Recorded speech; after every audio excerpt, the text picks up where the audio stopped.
मी राणी. मी एका कॉलेजमध्ये सफाई कामगाराचं काम करते आणि त्या कॉलेजमध्ये माझा नवरा देखील काम करत होता.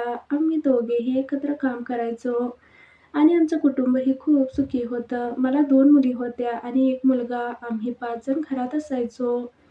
आमचे सासू-सासरे हे गावी असायचे. कामाच्या निमित्ताने आम्ही शहरात आलो होतो. आमचं स्वतःचं घर देखील आम्ही लवकरच घेणार होतो.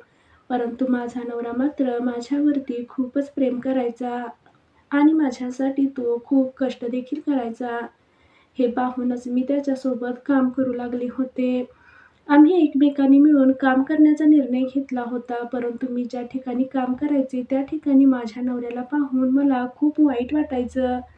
कारण आम्ही तिथे सफाई कामगाराचं काम करायचो आणि तिथे बरीच मोठी शिक्षक देखील काम करायचे आणि म्हणून मला खूप वाईट वाटायचं. कारण ते माझ्या नवऱ्याला म्हणजे रमेशला हिणवल्यासारखे करायचे.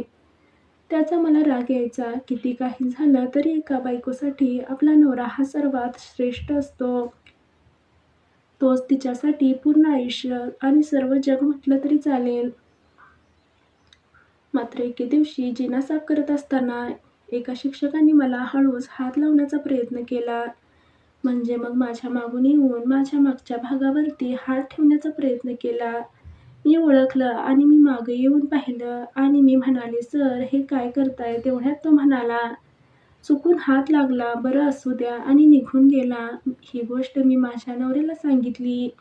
माझा नवरा म्हणाला, "अगदी शिक्षक खूपच लंपट आहे. त्यामुळे त्याच्याकडे लक्ष देऊ नको आणि त्याच्यापासून लांबच राहायचं." आणि 2 दिवसांनी यायचं. कॉलेजच्या प्रिन्सिपलने आम्हा दोघांनाही बोलावून घेतलं. तिथेच तो शिक्षकही होता. त्यांनी मला विचारलं, "राणी, तू नीट काम करत नाहीस, अशी तक्रार आली आहे माझ्याकडे." मी ओळखलं होतं याच शिक्षकाने काहीतरी केलं आहे. मी मात्र काहीच बोलले नाही. मी आता त्याच्या विरोधात काहीतरी करण्यास ठरवत होते. मी माझ्या नवऱ्याला ही गोष्ट सांगितली नाही.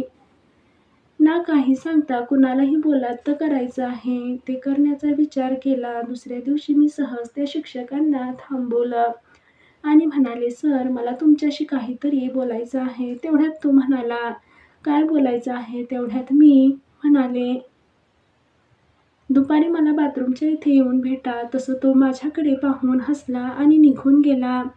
दुपार झाली आणि बाथरूमच्या पुढे असणारा वरांडा साफ करत होते. तेवढ्यात तो आला आणि बाथरूममध्ये गेला. जाताना त्याने मला "बाथरूममध्ये ये" असं फोन लावला. मी झाडू तिथेच टाकला आणि बाथरूममध्ये गेले. बाथरूममध्ये गेल्यानंतर त्याने लगेचच मला भिंतीवरती दाबण्याचा प्रयत्न केला.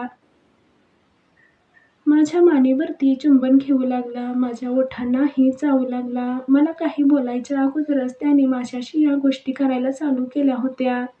मी त्याला ढकलून देण्याचा प्रयत्न केला आणि म्हणाले, "सर, हे काय करताय? तुम्हाला लाज वाटते का? असे तुम्ही शिक्षक आहात आणि तुम्ही अशा गोष्टी करता. तुम्हाला बायको आहे का नाही?" तेवढ्यात तो म्हणाला, "मला बायको आहे, पण तू मला बाथरूममध्ये कशाला बोलावलं हे मला माहिती आहे. आता नको नाटकं करू." असं म्हणून त्याने तिथेच माझं डोकं भिंतीवरती दाबण्याचा प्रयत्न केला आणि मागून माझी साडी वर केली आणि माझ्यासोबत शारीरिक खेळण्याचा प्रयत्न केला. तेवढ्यात मी त्याला जोराचा धक्का दिला आणि बाहेर आले. बाहेर येताच माझ्या नवऱ्याने मला पाहिलं आणि मी माझ्या नवऱ्याच्या गळ्यात जाऊन पडले. मी रडू लागले. तसा माझा नवरा म्हणाला, "काय झालं?" आणि मी तेवढ्यात तो शिक्षक बाहेर आला. माझ्या नवऱ्याने पाहिलं आणि माझा नवरा हा सरळ त्याच्या अंगावरती गेला. दोघांचीही हाणामारी चालू झाली. तेवढ्यात कॉलेजचा प्रिन्सिपल आला. त्याने विचारलं, "काय झालं आहे?" या सर्व गोष्टी समजल्या आणि त्याने लगेचच पोलिसांना फोन करून बोलावून घेतलं आणि त्या शिक्षकालाही पोलिसांच्या ताब्यात दिलं. खरं तर त्या शिक्षकाला आता शिक्षा झाली. त्याची नोकरी देखील गेली. मला त्याच्या बाबतीत एवढंच करायचं नव्हतं. फक्त मला त्याला तिथे बोलावून समजावून सांगायचं होतं, की तुम्हालाही बायको आहे. तुमच्या बायकोकडे किंवा तुमच्या बायकोसोबत अशी काही गोष्ट जर माझ्या नवऱ्याने केली किंवा करण्याचा प्रयत्न केला तर तुम्हाला कसं वाटेल? आणि हे मी सांगण्याच्या अगोदरच त्यांनी माझ्याशी नको त्या गोष्टी करायला चालू केल्या. मला बोलून सुद्धा दिलं नाही. तरीही मी त्यातून कशीबशी निसटले आणि वाचले म्हणायचं. माझा नवरा हा कायम माझ्यासोबत राहिला आणि मीही कधीच त्याला धोका दिला नाही. तो गरीब जरी असला तरी माझ्यासाठी राजाच होता आणि मी त्याची राणी होते. मात्र तो शिक्षक हा स्वभावाने नाही, हे खूपच लंपट होता.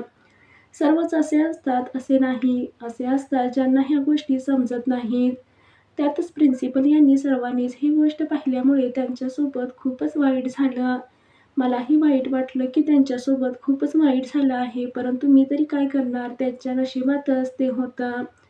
आता नोकरीही गेली आणि शिक्षाही झाली. त्यामुळे माझ्यासोबत वागताना आता बाकीचे देखील खूपच जपून वागतात. मला जास्त बोलतही नाहीत. त्यात माझी काही चुकी नाही. माझ्यासोबत घडलेला प्रसंग मी तुम्हाला सांगितला. तुम्हीही अशा परिस्थितीतून जात असाल तर सावध व्हा आणि अशा गोष्टींना बळी पडू नका. धन्यवाद.